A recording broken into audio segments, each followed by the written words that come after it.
मंच पे विराजमान समिति के अध्यक्ष और आज के कार्यक्रम की अध्यक्षता कर रहे आदरणीय जगदीश जी बिजाणिया जी, पंचायत समिति के प्रधान सोनजी ढील, जिला परिषद सदस्य संतोष जी नायक, पंचायत समिति सदस्य रीता बिजाणिया जी, संतोष जी गोदारा जी, सरपंच प्रतिनिधि शोभित जानी जी, विनोद जी गोदारा, बैंक के एमडी दीपक कुकड़ जी, तहसीलदार जी, एक्शन साहब, कृषि मंडी सेक्रेटरी साहब, पूर्व deputy director retired Jaidev Indoria ji, Balwadi sarpanch प्रतिनिधि विकास जी, रघुवीर सिखार जी, मेरे साथ आए हुए लाहौर से पूर्व पालिका उपाध्यक्ष वर्तमान पार्षद प्रदीप जी सेवक, खाद्य सत्ता समिति के सदस्य प्रदीप जी शर्मा, सैनी समाज के अध्यक्ष और वर्तमान पार्षद अमृत जी सैनी, जिला परिषद का कांग्रेस पार्टी से चुनाव लड़ा मोहम्मद सऊ, तमाम मेरे पिता तुल्य बुजुर्गों, युवा साथियों, पूर्व प्रधान जी शायद चले गए उर्मिला बिजाणिया जी, आप सबको इस नए गुलाम की सभी किसान भाइयों को बधाई और शुभकामनाएं। इसके साथ ही मैं स्वर्गीय कुमाराम जी आर्य एवं मेरे दादा स्वर्गीय रघुनाथ जी चाचान को सशक्त नमन करता हूं। 2.5 वर्ष पूर्व आप सबने मुझे विधायक चुनकर राजस्थान की विधानसभा में भेजा। चुनाव जीतने के बाद राजेंद्र जी चाचान के मार्गदर्शन और नेतृत्व में एक नौर विधानसभा क्षेत्र का पूरा खाका तैयार किया गया कि किस तरह से प्रत्येक घर तक पीने का स्वच्छ पेयजल पहुंचाया जाए, प्रत्येक किसान के खेत तक सिंचाई का पानी पहुंचाया जाए, जिन राजकीय विद्यालयों में हमारे उज्जवल भविष्य पढ़ते हैं उसमें मूलभूत सुविधाएं पूरी की जाए, चिकित्सा व्यवस्था को मजबूत किया जाए, सुगम आवागमन के लिए सड़कों का जाल बिछाया जाए, प्रत्येक गांव ढाणी में विकास के नए आयाम स्थापित किए जाए, पंक्ति के अंतिम छोर पर बैठे आम किसान मजदूर को आगे लाया जाए और राज्य सरकार की जन कल्याणकारी योजनाओं को जन जन तक घर घर तक पहुंचाया जाए। मुझे बड़ी खुशी है और अपने आप को गर्वान्वित महसूस करता हूं कि मैंने एक ऐसे घर में जन्म लिया और एक ऐसे पिता के रूप में राजेंद्र जी चाचान मिले जिसकी शिक्षा और दीक्षा की बदौलत मैं आज इस मुकाम पे पहुंचता हूं। मुझे तो यह चीज विरासत में मिली, लेकिन इसके पीछे 40 वर्षों का राजनीतिक जीवन जो राजेंद्र जी चाचान ने अपने खून पसीने से ईमानदारी और सच्चाई के साथ सींचा और जो 40 वर्ष पूर्व एक राजनीतिक रूप में जो पौधा इन्होंने हमारे परिवार में लगाया और उनके 40 वर्षों तक इन्होंने सच्चाई ईमानदारी सींचते हुए आज जो आप वट रूप धारण देख रहे हैं, जिसकी वजह से अनेकों गरीब व्यक्तियों को ठंडी छांव मिलती है, प्रत्येक परिवार को मीठे फल मिलते हैं, ये राजेंद्र जी चाचान की बदौलत संभव हो पाया। इनके संघर्ष, इनके त्याग, इनके बलिदान की बदौलत मैं आज राजस्थान की विधानसभा में पहुंचा हूं। इसके लिए आप सभी ग्रामवासियों के साथ साथ राजेंद्र जी चाचान की बदौलत, उन्हीं के मार्गदर्शन में हम जो हमारी टीम यहाँ मंच में विराजमान है, इन्हीं के नेतृत्व में विकास के नए आयाम स्थापित कर रहे हैं। इन सभी समस्याओं को मैंने राजस्थान की विधानसभा में आपकी आवाज को बुलंद करते हुए विधानसभा के पटल पे रखा और मुख्यमंत्री जी को समय समय पे अवगत कराया। क्योंकि 1.5 वर्ष का कार्यकाल एक विपरीत परिस्थितियों में गुजरा। कोरोना वैश्विक महामारी की वजह से पूरे देश में आर्थिक संकट गहराया, राजस्थान में भी आर्थिक संकट बहुत बड़ा गहराया।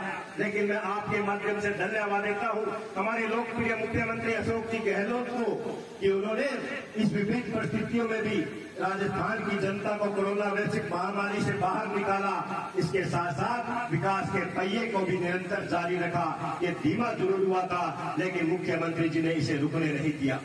गत बजट की घोषणाएं आप सबने देखी होगी कि जिस तरह से मैंने विधानसभा में मांग रखी, मुख्यमंत्री जी को मैंने और राजेंद्र जी चाचान ने मिलकर पर्सनली बताया कि हमारे विधानसभा क्षेत्र की ये समस्याएं एक दशकों के साथ जीती बड़ी हुई है। जो भी हमारा जनप्रतिनिधि आया, हमने आपको इस घोषणा से पता भी चला कि आपने जब अपने बेटे को विधायक बनाकर भेजा तो कितनी सौगातें मिली, और पूर्व के वर्षों में जब हमने पराये को जिताकर भेजा तो उन्होंने विधानसभा क्षेत्र के साथ क्या किया।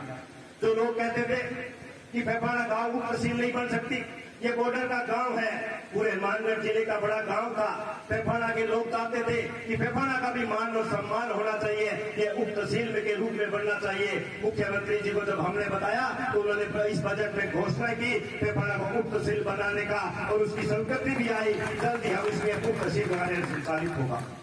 एक बहुत बड़ी मांग थी, 2.5 वर्षों से पूरे प्रयासरत थे हम। नहर किनारे तंबू भी लगाए, नहरों पे गश्ते भी की कि हमारे पास के विधानसभा क्षेत्र में एक बहुत बड़े पानी चोर माफिया पनपे हुए थे। पानी चोरी करके तो टैल पे पानी नहीं पहुंच पा रहा था, पानी चोरी कर रहे थे। हमने गश्ते की, नहर किनारे तंबू भी लगाए, लेकिन हमने मुख्यमंत्री जी को कहा कि हमें इसका स्थायी समाधान होना चाहिए। मुख्यमंत्री जी ने मांग को मानते हुए नियमों में संशोधन करते हुए राजस्थान का एकमात्र ऐसा थाना नौहर में स्थापित करने की घोषणा की जो नौहर और भादरा विधानसभा क्षेत्र में पानी चोरी रोकने का काम करेगा।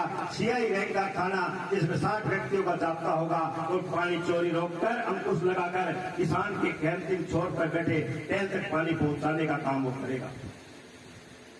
आज हमारे नौहर में जो हमारी बहनें चाहती थी कि हमें एक सुरक्षित वातावरण मिले, एक अच्छा माहौल मिले और हम भी एक उच्च शिक्षा ग्रहण कर सके। 40 वर्ष पूर्व नौहर में राजकीय महाविद्यालय खुला था और 40 वर्षों के बाद हमारी इस मांग को मुख्यमंत्री जी ने मानते हुए नौहर में राजकीय कन्या महाविद्यालय की बजट में घोषणा की और हमने 8 बीघा जमीन तक राजा सर के पास उसकी अलॉटमेंट भी कर दी है। जल्दी उसका लिए बजट भी मिलेगा और जब तक निर्माण शुरू नहीं होगा अस्थायी भवन में कन्या महाविद्यालय शुरू होगा, जिससे कि हमारी बहनों को सुरक्षित वातावरण में उच्च शिक्षा ग्रहण कर सकेंगे। पीने के पानी की जो आज इस गर्मी में नौहर विधानसभा क्षेत्र के प्रत्येक गांव में समस्या है, बढ़ती आबादी बढ़ती जनसंख्या क्षेत्र को देखते हुए 200 करोड़ रुपए की वित्तीय स्वीकृति हमने जारी करवाई। राजेंद्र जी चाचा ने प्रत्येक गांव प्रत्येक ढाणी में अधिकारियों को साथ लेकर सब चीजें बताई कि किस तरह से हमें कहां टंकियां बनवानी है, कहां पाइप लाइनें डालनी है। 200 करोड़ रुपए की स्वीकृतियां उसके लिए जारी हुई और फेफाना गांव के लिए भी 3 करोड़ रुपए के लिए भी योजना बना के जयपुर गई हुई है। टेंडर प्रक्रिया सब हो चुकी है, उसकी भी स्वीकृति आने वाली है और आने वाले कुछ दिनों में वो उसका भी शुभारंभ किया जाएगा। नौहर में विकास का क्रम फेफाना गांव से ही शुरू किया गया था। फेफाना में 80 लाख रुपए का विकास तब जो आया था, पुलिस चौकी से लेकर तो स्कूल तक बनना था, उसके लिए 80 लाख रुपए से वो निर्माण करवाया गया। आगे की जो सड़क आज राजेंद्र जी चाचा ने देखी, आप सब गांव वालों ने अवगत कराया कि 20-80 लाख तक तो यही बनी है, हमें आवश्यकता आगे के लिए भी है। उसके लिए भी मैं आज राजेंद्र जी चाचा ने जैसा आदेश किया 15 लाख रुपए की मैं घोषणा करता हूं कि उस सड़क को पूरा किया जाए, जिससे कि सुगम आवागमन हो। युवा साथियों की हमारी मांग थी कि हमारे खेल स्टेडियम में पूर्ण व्यवस्था हो, क्योंकि युवा साथी आज चाहे किसी भी नौकरी में जाना हो, कंपटीशन की तैयारी करते हो, उन्हें खेल मैदान की आवश्यकता है, खेल के माध्यम से वो आगे बढ़ते हैं। 20 लाख रुपए की जो मैंने पूर्व में घोषणा की थी उसकी स्वीकृति आ चुकी है। इस एस्टीमेट बनाकर उनको भेजना है, जिससे कि उस खेल मैदान में भी हम काम शुरू करवा सके। 5 लाख रुपए की हमारी घोषणा की हुई थी, कुमार राम जी आर्य जी के जो चौक है वह लाइट लगाई जाए, उसकी भी स्वीकृति आ चुकी है, उसका भी एस्टीमेट बना के भेजना है, जिससे कि हम वो भी आगे काम शुरू करवा सके। पिछले बारिश के टाइम में पानी भर गया था, बड़ी एक समस्या आई थी, घरों से बाहर कैसे निकले। राजेंद्र जी चाचा और सोहन जी ने मौका मुआयना किया और उस टाइम घोषणा की थी कि हमें पाइपलाइन या डालकर इस पानी निकासी की व्यवस्था करेंगे। उसके लिए पंचायत समिति में से 30 लाख रुपए उस पानी निकासी के लिए दिए गए थे और जिसका भी काम शुरू हो चुका है। नौहर में मुख्यमंत्री जी ने कस्तूरबा गांधी आवास विद्यालय की घोषणा की, उसकी हमने जमीन अलॉटमेंट करवा दी। नौहर से सदासर सड़क बनाने की बजट में घोषणा हुई है। नौहर से चूरू हाईवे बनाने के लिए भी बजट में घोषणा की है। मुख्यमंत्री जी जब चुनावी सभा में आए थे तभी आप लोगों से वादा करके गए थे कि आपका काम तो वोट देकर नौहर से कांग्रेस पार्टी के प्रत्याशी को जिताने का काम है, और उस बाकी विकास का काम तो मुख्यमंत्री जी पे छोड़ दे। और उन्होंने जो वादा चुनावी सभा में किया था, मात्र 2.5 वर्षों में भी उन्होंने उन सभी वादों को पूरा करने का काम किया है। इसलिए मैं आप सभी की तरफ से हमारे लोकप्रिय मुख्यमंत्री अशोक जी गहलोत का तहे दिल से आभार और धन्यवाद करता हूँ कि उन्होंने मेरा लाड रखते हुए, प्यार रखते हुए उन्होंने जो इतना मान और सम्मान देकर हमें बजट में घोषणाएं दी, जिसमें कि हम कई दशकों से उसकी लिए तलाश थी। आज हमारा नौहर का राजकीय चिकित्सालय 30 वर्षों के बाद भी कर्मोन्नत की बाढ़ जो हो रहा था, पिछले जनप्रतिनिधियों का क्रमोन्नत नहीं हो पाया। मुख्यमंत्री जी ने उसको 75 बेड में क्रमोन्नत किया, साथ में ट्रोमा सेंटर की सौगात दी। और आज हमें बताते हुए खुशी है कि नौहर के राजकीय चिकित्सालय में सभी लोगों के डॉक्टर वहां उपस्थित है।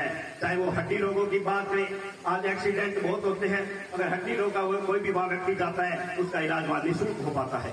आज हम कान नाक गला के डॉक्टर की बात करें, चाहे हम आंखों के डॉक्टर की बात करें, चाहे हम चमड़ी रोग के डॉक्टर की बात करें, चाहे वह सर्जन के डॉक्टर की बात करें या अन्य विभागों के डॉक्टर की बात, नौहर के राजकीय चिकित्सालय में सभी विभागों के डॉक्टर हैं। और आप सबने देखा होगा कि जो जयपुर में बड़े हॉस्पिटलों में इलाज हुआ करता था वो नौहर के राजकीय चिकित्सालय में कोरोना वैश्विक महामारी के दौरान गंभीर रोगियों का इलाज निःशुल्क हुआ था। वही आज हम पड़ोस के सरसा में कोई भी कोरोना का मरीज भर्ती हुआ, उसके कम से कम 2 लाख 3 लाख 5-5 लाख रुपए तक भी वहां लगे थे और रेमडेसिविर इंजेक्शन काला बाजारी में मिलते थे।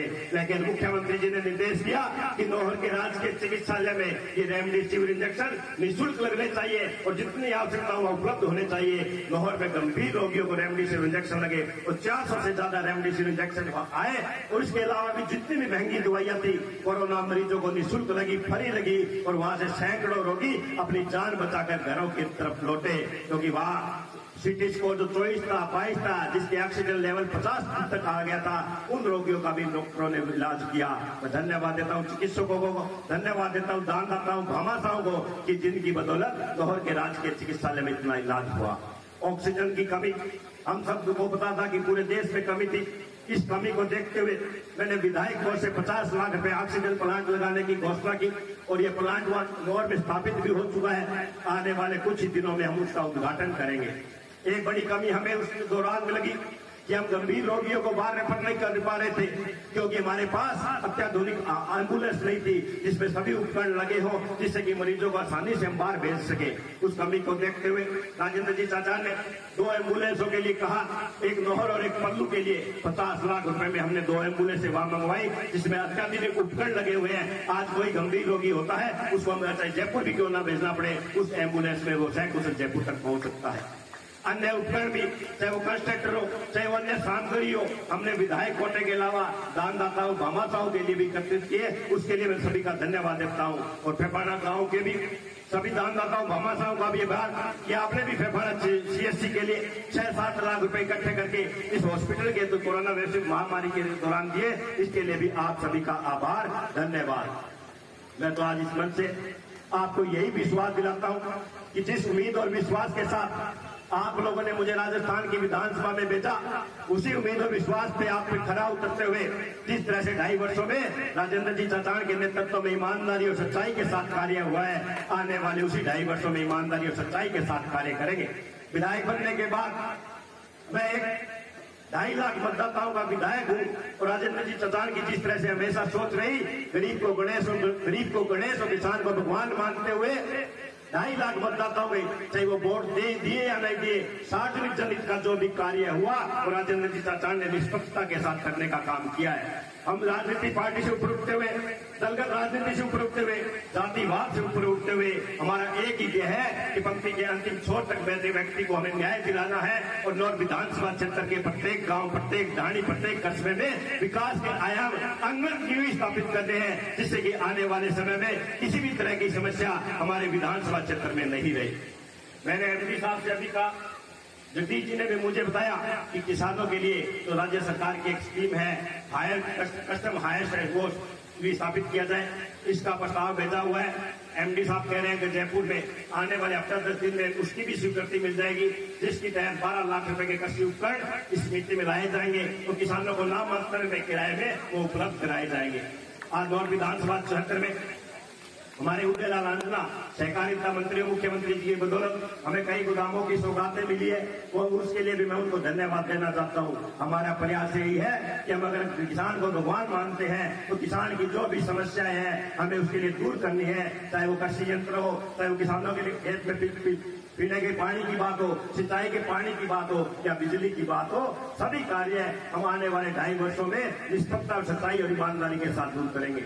आज मैं सभी ग्रामवासियों का इस मेरे पैतृक गांव में धन्यवाद देता हूं कि आपने इतनी भीषण गर्मी में आप अपने इस बेटे और पोते के मान और सम्मान के लिए तो आप इतनी संख्या में यहाँ उपस्थित हुए और मुझे देरी से पहुंचने के बाद भी आप लोग यहाँ व्यवस्थित तरीके से बैठे रहे और आपने पोते और बेटे का जो मान और सम्मान किया है, इसके लिए मैं आपका तहे दिल से आभार प्रकट करता हूँ, धन्यवाद देना चाहता हूँ और ये विश्वास दिलाना चाहता हूँ फेफाड़ा गाँव में किसी भी तरह के विकास में कोई भी कमी नहीं आएगी, चाहे वो पैसे मत है, चाहे हमें पंचायत समिति मध्य का हो, जिला परिषद का हो या विधायक कोटे का पैसा हो, प्राथमिकता के साथ विकास करवाया जाएगा।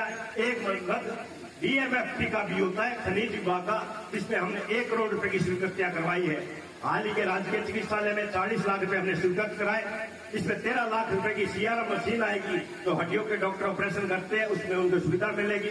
2 डायलिसिस मशीन अब राजकीय चिकित्सालय में लगाने जा रहे हैं, 1 ICU बनाने जा रहे हैं। आज हम देखते हैं कि हमारे किसान साथी खेत में जब काम करते हैं उन्हें स्प्रे चढ़ती है, पॉइजनिंग को गैस आता है, तो हमें प्राइवेट हॉस्पिटलों में जाकर उसके लाखों रुपए वहन करने पड़ते हैं। लेकिन हम चाहते हैं कि वही इलाज लोहर के अगर राजकीय चिकित्सालय में होगा तो किसी को पैसा नहीं देना पड़ेगा, निःशुल्क उसका इलाज हो सकेगा। इसके लिए हम उस राजकीय चिकित्सालय में 1 ICU भी बनाने जा रहे हैं। अब ये सब आप सबके आशीर्वाद की वजह से हुआ है, आप सबके सहयोग की वजह से हुआ है। तो एक बार पुनः आप सबका आभार, धन्यवाद। जय हिंद, जय नौट, जय फेफाड़ा।